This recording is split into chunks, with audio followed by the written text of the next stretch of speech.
Saya punya komitmen terhadap agama ini. Baik tadi yang dikatakan Pak Rektor, ada unsur ulama, ada unsur habaib, ada unsur pengusaha, ada unsur birokrat.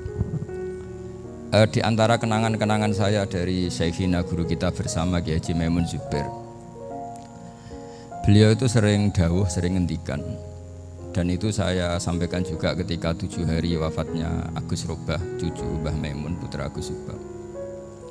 Di antara yang beliau katakan itu adalah sok hak agama itu sing gawe pegawai negeri. Itu berkali-kali beliau ngendikan gitu. Ya saya agak bantah. Nah, kalau santri bah, ya santri karuan mesti gawe agama, tapi sok ben sing gawe pegawai negeri. Setelah saya jadi kiai dan penelitian, saya itu berkali-kali didatangi dokter, tentara, juga polisi. Mereka sering bilang gini, Gus saya ini dokter negeri. Saya ke NTT, ke Papua, karena saya muslim, berkebutuhan Islam, maka dibikinkan musola, dibikinkan masjid. Kalau kiai tidak bisa, bikin sendiri urunan mau narik siapa itu. Mau narik tarikan di jalan yang mau nyumbang siapa. Tapi kalau kebutuhan negara, karena tugas negara, ya difasilitasi negara dan tidak dianggap misionaris karena negara. Begitu juga di beberapa negara yang non-muslim kayak di Argentina, di Venezuela, itu ada masjid, ada kajian Islam ya karena duta besar, dan itu aparat negara. Disinilah kearifan para ulama berkoalisi dengan umarok dengan makna yang positif bahwa agama ini harus ditopang umarok, sistem negara. Tentu di situ ada tentara, ada polisi, ada macam-macam. Kita sebagai kiai juga enggak berdaya di depan para bandar narkoba apa-apa kalau enggak ada BNN. Kita mau apa dengan korupsi kalau enggak ada KPK. Sehingga kearifan para guru-guru kita, mulai Mbah Maimun, bapak saya sendiri, NU, Muhammadiyah, semua ormas-ormas Islam itu pasti maulah kerjasama. Karena kita siapa ya? Kalau enggak kerjasama. Dan di antara pesan Rasulullah SAW adalah yaduwahi ma'al jamaah. Jadi kebersamaan itu sudah berkah. Fa inna yadallahi ma'al jamaah. Jadi berkah. Lalu kenapa saya kalau ngaji bawa kitab? Ini agak sebetulnya itu lazim. Lazim itu suatu yang harus. Tapi karena kelamaan mubalek itu tidak pakai kitab. Seakan-akan bawa kitab itu yang aneh. Sebenarnya aneh mereka. Karena begini logika simpelnya ya. Umat Nabi ini berhak dapat apa coba? Berhak dapat warisan yang paling luhur, paling hebat, paling jernih. Apa itu Quran dan hadis? Pertanyaannya, siapa yang paling punya hak otoritatif untuk menerangkan Quran hadis? Ulama. Ulama yang mana? Ya yang kapabel, yang sudah diakui dunia kayak Imam Ghazali, Imam Bukhari, Imam Syafi'i. Artinya kalau kita tidak pakai materi itu ulama mendapat pikiran kita, bukan mendapat pikiran mereka. Saya ulang lagi, kalau kita tidak pakai materi yang otentik, yang orisinil, ulama umat ini mendapat pikiran kita, bukan pikiran mereka. Maka saya berusaha supaya teman-teman atau semua umat Islam dapat pikiran-pikirannya Imam Ghazali, pikiran-pikiran Imam Bukhari, pikiran-pikiran Abul Qasim Al-Junaidi, kejernian-kejernian Abu Yazid Al-Bustami. Kejernian itu diantaranya adalah misalnya makalah yang menurut saya itu makalah yang super. Jadi untuk ngadepi krisis karena COVID atau karena apalah, itu lama dulu sederhana sekali. Beliau punya rumus yang mungkin jarang didengungkan orang, tapi saya akan kampanye rumus ini. Al-istighna, hakikatul istighna, itu adalah al-istighna anis syai' labihi. Jadi pemenuhan kebutuhan yang sebenarnya adalah kita berusaha menghindari sebanyak mungkin kebutuhan yang sekunder, yang enggak penting. Bukan memenuhi semua yang kita inginkan. Jadi misalnya begini ya, kalau kita lapar, itu keinginan kita itu makan enak apa asal makan? Tentu jawabannya asal makan yang sehat. Tapi kalau nuruti nafsu kita, makannya yang enak, teman makannya enak, terus di warung yang favorit. Ini kan satu kebodohan. Kenapa untuk makan saja butuh definisi sekian banyak? Yang kita harus kecewa, warung favoritnya bisa sudah tutup, atau kita ke sana harus macet. Ribet. Yang benar-benar arif dan bijaksana itu adalah al-istighna anisya. Sesuatu yang tidak mendesak itu jangan jadikan kebutuhan. Sehingga kalau kita puasa misalnya, semua makanan itu enak karena kita sangat lapar. Sehingga Abul Qasim Al-Junaidi ketika ditanya, ma idamu to'am, lauk makanan itu apa? Jawabannya lucu, alju, lapar. Kalau kamu lapar ya semuanya enak. Ini sudah mulai hilang. Kita bilang makan enak itu ya sate, ya gulai, ya pizza yang kita senang. Akhirnya apa? Untuk nikmati nikmatnya Allah itu kita jadi ribet.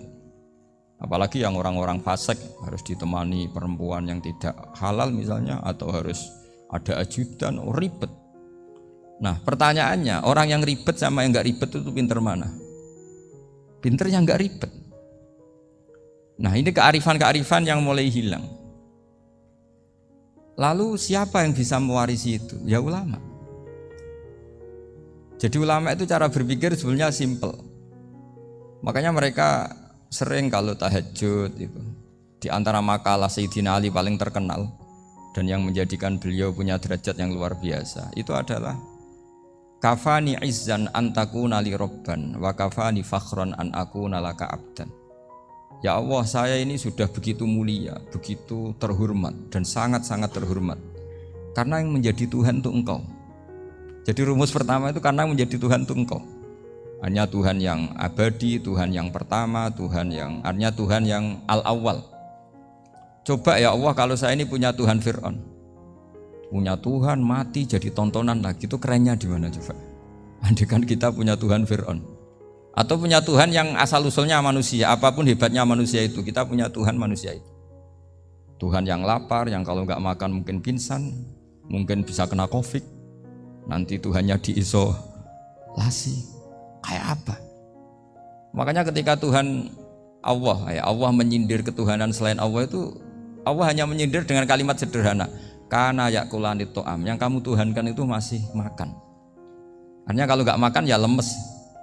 Jadi lama-lama ada orang gini, alhamdulillah tadi Tuhan mampir ke saya, kelihatannya lapar, setelah tak kasih makan sehat lagi.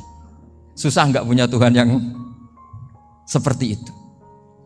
Beda dengan Tuhan kita, Tuhan yang nggak butuh makan, nggak butuh minum, al-qayyum, zat yang berdiri sendiri tanpa butuh yang lain, al-awwal.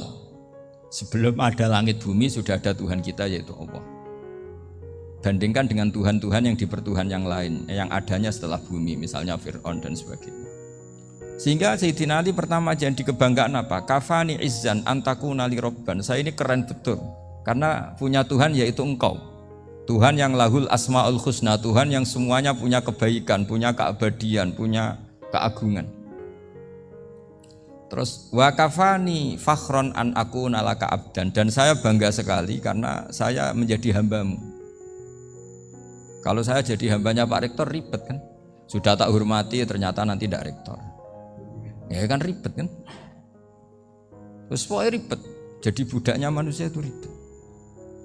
Makanya ada seorang wali datang ke temannya yang jadi presiden atau jadi raja. Datang ke situ karena tidak punya uang, mau minta uang karena temannya raja. Setelah sampai sana ternyata temannya ini karena orang soleh pas berdoa, ya Allah saya minta ini, minta ini, minta ini. Terus si wali tadi pulang. Kenapa kamu pulang? Ternyata dia sama, masih minta-minta kayak saya.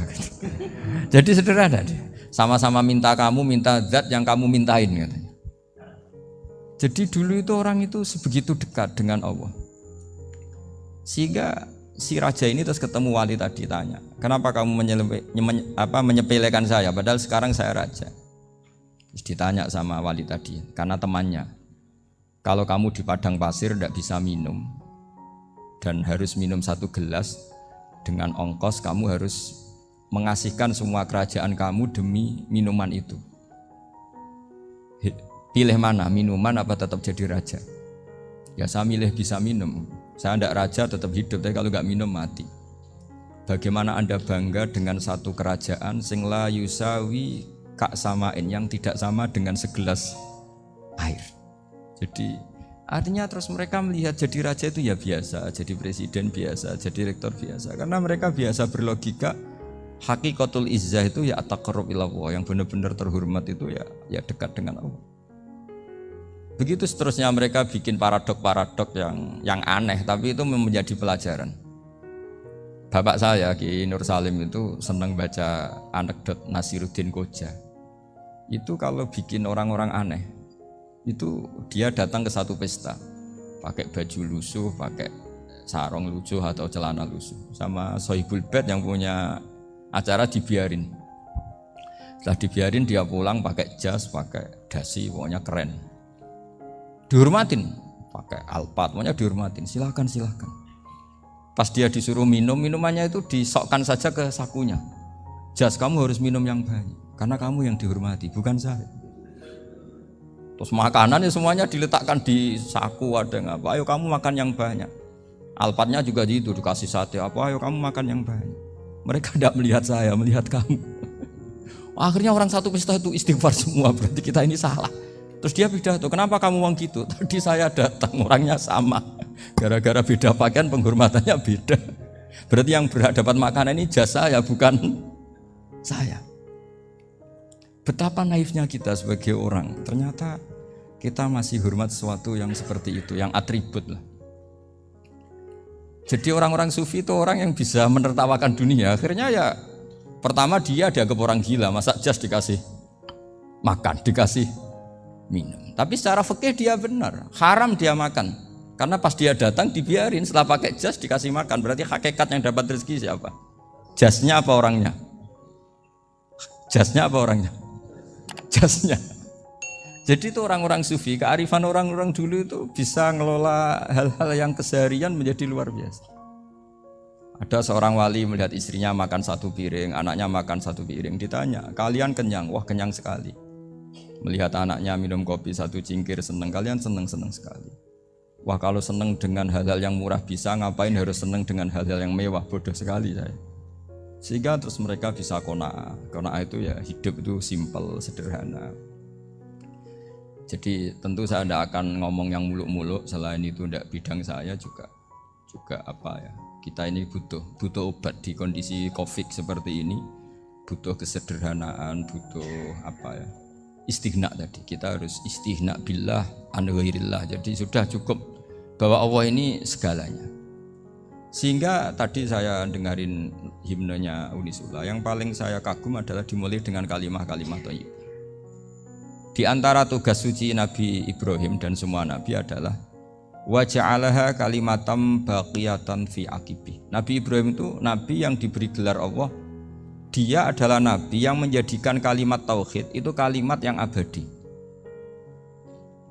Fi aqibi, di anak turunnya, di semua generasinya, baik anak turun karena gen maupun karena pembinaan, karena pendidikan. Ini penting sekali saya utarakan karena apa? Satu kehidupan itu sebenarnya digerakkan oleh kata-kata, oleh moto kalau orang bahasa modern. Sehingga banyak ulama mengatakan al-ibarat qutun li'ailatil mustami'in, bahwa redaksi atau moto atau pegangan hidup itu penggerak kehidupan. Sehingga sebetulnya manusia itu digerakkan oleh kalimah-kalimah itu, oleh moto-moto itu, oleh prinsip-prinsip hidup itu. Misalnya orang Palestina itu tiap hari ke pasar gitu. Mereka ke laut gitu. Ditanya, kenapa tidak takut tembak Israel? Jawabannya lucu. Kena tembak ya mati, enggak makan ya mati, enggak kerja ya mati. Ya sudah, sama-sama mati ya, mendingan aktivitas normal. Tapi saya tidak menyarankan itu untuk melawan Covid. Ini cerita saja nanti. Kamu jangan provokator itu. Karena ini wilayah sensitif. Jadi banyak orang yang poligami, kalau ditanya alasannya gitu, istri satu ya cerewet, dua ya cerewet, mendingan 4. Ya banyak ya gitu. Tapi ada yang kebalikan, istri satu cerewet saja hampir jantungan, apalagi 4, tinggal matinya kan gitu. Itu semua yang menggerakkan itu kalimat. Kalimat itu satu pegangan. Banyak orang loh yang nggak ingin jadi rektor tuh banyak loh Pak Bejo. Jangan kira semua dosen ingin jadi rektor. Melihat rektor sibuk rapat mempertahankan reputasi Unisula, terus sering pegang kepala. Ngapain repot-repot? Jadi tukang sapu aja dapat gaji, ngopi, rokokan, selesai. Bodoh amat jadi rektor, mikir orang banyak. Banyak loh orang yang nggak ingin jadi presiden tuh banyak. Karena ngopi nyaman, nggak ada yang ganggu. Mau tidur sampai jam 9 siang juga nggak ada yang ganggu. Sehingga mereka melihat pegawai negeri itu gak keren, orang kok diatur jam, disiplin. Itu memang cara Allah membagi rahmat. Mau kamu apakan coba? Cara syukurnya dia seperti itu. Bapak saya dulu tuh sering ngajarin saya, diajak jalan-jalan pagi-pagi. Melihat orang ngopi, makan uduk itu bapak seneng. Kok enak dadi wong awam. Ngene esuk-esuk nyemak bocah kesel kabeh kono enak ngopi rokokan. Bapak kadang iri sama orang awam itu iri. Sudah gitu berharap masuk surga kan enak sudah gitu. Tahu-tahu mati, tidak tahu ke surga apa ke neraka ya tidak tahu. Jadi nah, orang dulu itu orang yang bisa mensederhanakan dunia. Sehingga ya sudah cara bahagia. Makanya saya alhamdulillah saya ini kerjasama sama UII sama beberapa kampus. Memang amdan itu sengaja. Kampus itu ya punya sistem yang nggak bisa mewakili sistem kiai. Kiai juga punya sistem yang nggak terwakili oleh kampus juga sebaliknya saling melengkapi. Saya sering ketemu rektor UII, rektor kampus-kampus Islam. Mereka cerita, Gus pendidikan pondok harusnya dimodernkan gini-gini. Saya bilang, kalau pondok modern kayak kampus itu nanti saya ketemu Allah tidak bisa jawab. Kenapa Gus? Saya beri contoh gini. Kalau misalnya perempuan perawan lah atau apa saja, namanya perempuan, mau tanya tentang menstruasi atau haid. Kalau semuanya sistem kampus, dia harus kuliah dulu, registrasi dulu, kuliah dulu, bayar dulu, dan dapat jawabannya nunggu mata kuliah pas itu. Bandingkan kalau sistem pondok, saya tuh sering ke pasar sama anak saya dicegat sama ibu-ibu. Gus, anak saya ngalami gini-gini, keluar darah terus menerus, nggak 6 hari tapi 1 bulan penuh. Itu hukumnya apa Gus ya? Nanti saya mau sowan ke jenengan. Nggak usah sowan di sini aja. Ya sudah, sebelum mengeluarkan darah yang rutin seperti itu biasanya haidnya berapa hari? 6 hari ya sudah ikut yang 6 hari, yang lainnya istighatsah. Ngoten tok Gus, ya udah ya. Begitu terus di masalah udhiyah apa? Ya coba kalau semuanya pakai sistem kampus, daftar dulu, bayar dulu. Jadi ini nggak ada jawabannya, nunggu mata kuliah itu, baru dapat jawaban. Itu biasa nggak sholat bertahun-tahun karena belum ada jawaban tentang itu. Nah itu kalau misalnya orang mati, tahunya cara apa memulasara jenazah itu nunggu kuliah dulu, pas mata pelajaran itu dulu, baru menangani orang mati. Berarti orang mati itu tergeledak semua. Tapi kalau kiai kan enggak. Kesini orang mati terbakar, kalau dimandiin malah badannya copot-copot, itu gimana hukumnya? Ini ada orang mati Gus Kendat, ini disolati apa enggak? Ada orang mati apa itu oplosan ya, itu disolati enggak? So sering ditanya gitu. Gak usah registrasi Pak Rektor, gak usah registrasi, gak usah daftar, gak usah seminar. Makanya kalau orang kampus wani kiai itu ya kualat tenan itu, karena ini yang on time. Tapi pondok seperti saya ya ikrar seikrar-ikrarnya pentingnya kampus karena melatih efisiensi waktu, disiplin, tata kelola manajemen sehingga kita ya hormat. Tapi tadi kita harus saling melengkapi sehingga saya tunjukkan ke publik bahwa saya hormat sekali sama polisi, sama tentara. Coba kita bisa apa ngadepi bandar narkoba kalau enggak polisi? Bisa apa coba menjaga NKRI kalau enggak tentara? Begitu juga ya sudahlah kita memang fa inna yadallahi ma'al jamaah, kita berkah itu kalau bersama-sama, enggak bisa kita sendiri.